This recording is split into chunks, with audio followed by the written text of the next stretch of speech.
করি। আমরা দেখেছি রাসূল সাল্লাল্লাহু আলাইহি ওয়াসাল্লাম তার সময়ে তিনি কাফেরদের সাথেও ভালো আচার আচরণ করতেন। তো আমরা ভিন্ন ধর্মীদের সঙ্গে কেমন আচার আচরণ করব?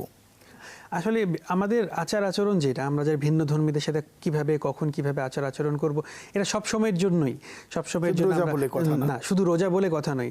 যারা ভিন্ন ধর্মী আছে, অন্য ধর্ম অবলম্বী আছে, আমাদের সাথে সহাবস্থান করছে বাংলাদেশে কিংবা পৃথিবীর যে কোনো জায়গায়, যে কোনো দেশেই হোক না কেন, শুধু রোজা বলে কথা নয়, সব সময় তাদের সাথে কেমন আচরণ হবে, আমার কথা কেমন হবে, আমার আচরণ কেমন হবে, সে আমার অধীনস্থ হলে কেমন হতে পারে, সমস্ত কিছু ইসলামে পরিপূর্ণভাবে বলে দেওয়া আছে, যে কথা আপনি একটু আগেও বলছিলেন।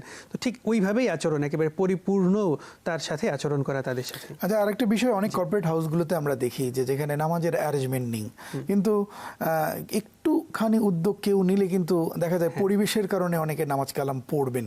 সেক্ষেত্রে যারা নীতি নির্ধারক আছেন, কর্তা ব্যক্তি রয়েছেন, তারা যদি এই আয়োজনটুকু করবার আয়োজন করে দেয়, তাহলে তারা নিশ্চয়ই সওয়াব পেতে পারে। অবশ্যই, এটা তো কোনো সন্দেহই নেই। আর এটা অনেক বড় দুঃখজনক ব্যাপার, আমাদের মুসলমান দেশ, আমরা মুসলমান দেশে বাস করি, যেখানে সমস্ত অফিসের এমপ্লয়ি থেকে ম্যাক্সিমামই সবাই মুসলিম, আমরা মুসলমান হিসেবে আছি।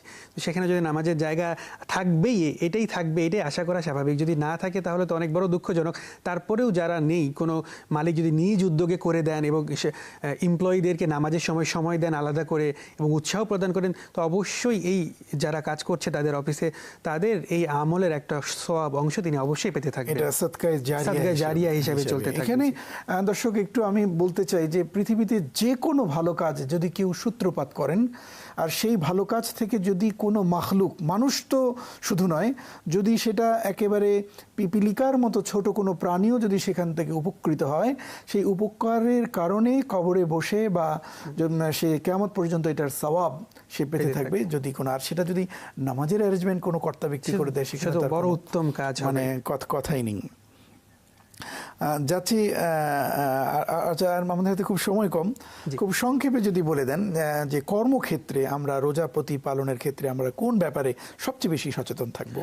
সবচেয়ে বেশি সচেতন থাকবো কর্মক্ষেত্রে। দেখুন, আমাদের বাংলাদেশে যেমন হয় যে রমজান মাসে স্বাভাবিকভাবেই প্রতিটা প্রতিষ্ঠান সময়কে কমিয়ে দেয় কাজ করার জন্য।